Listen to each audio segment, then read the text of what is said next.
ಯಾವತ್ತೂ ಯಾರಿಂದಲೂ ಯಾವುದೇ ಎಕ್ಸ್ಪೆಕ್ಟೇಷನ್ ಇಟ್ಕೊಂಡಿಲ್ಲ ಅಂದರೆ ಜೀವನ ಸುಂದರವಾಗಿರುತ್ತೆ.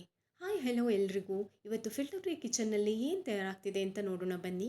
ತಿರಮಿಸು ಬೆಂಗಳೂರಿನ ರೋಡ್ಗಳಲ್ಲಿ ಫೇಮಸ್ ಆಗಿರೋ ಇಡ್ಲಿಯ ಡೆಸರ್ಟ್. ಜುಗಾಡಾಗಿ ಹೆಂಗೆ ಮಾಡೋದು ಅಂತ ನೋಡೋಣ ಬನ್ನಿ.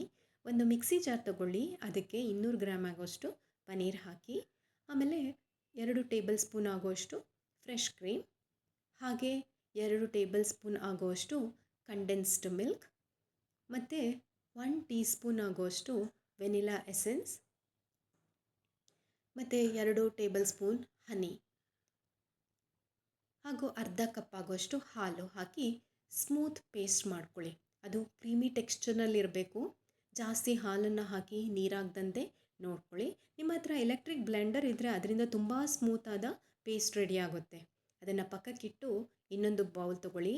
ಅದಕ್ಕೆ 2 ಟೀ ಸ್ಪೂನ್ ಆಗುವಷ್ಟು ಇನ್ಸ್ಟೆಂಟ್ ಕಾಫಿ ಪೌಡರ್ ಹಾಕಿ 2 ಕಪ್ ನೀರನ್ನು, ಬಿಸಿ ನೀರನ್ನು ಹಾಕಿ ತಣಿಯೋದಕ್ಕೆ ಮಿಕ್ಸ್ ಮಾಡಿಬಿಟ್ಟು ತಣಿಯೋದಕ್ಕೆ ಬಿಟ್ಬಿಡಿ.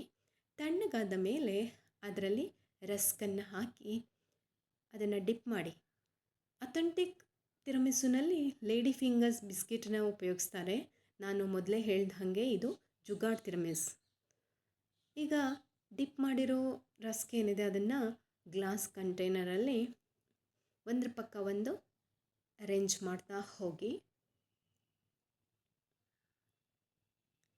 ಈಗ ಅರೇಂಜ್ ಮಾಡಿದ ನಂತರ, ರಸ್ಕನ್ನು ಅರೇಂಜ್ ಮಾಡಿದ ನಂತರ ಅದರ ಮೇಲ್ಗಡೆ ನಾವು ಮಾಡ್ಕೊಂಡಿರೋ ಪನೀರ್ ಪೇಸ್ಟ್ ಏನಿದೆ, ಪನೀರ್ ಕಂಡೆನ್ಸ್ಡ್ ಮಿಲ್ಕ್ ಅದೆಲ್ಲ ಹಾಕಿ ಮಾಡ್ಕೊಂಡಿರೋ ಪೇಸ್ಟ್ ಏನಿದೆ ಅದನ್ನು ಚೆನ್ನಾಗಿ ಸ್ಪ್ರೆಡ್ ಮಾಡಿ. ಒಂದು ಲೇಯರ್ ಅದರ ಮೇಲೆ ಸ್ಪ್ರೆಡ್ ಆಗೋ ಥರ ಹಾಕಿ.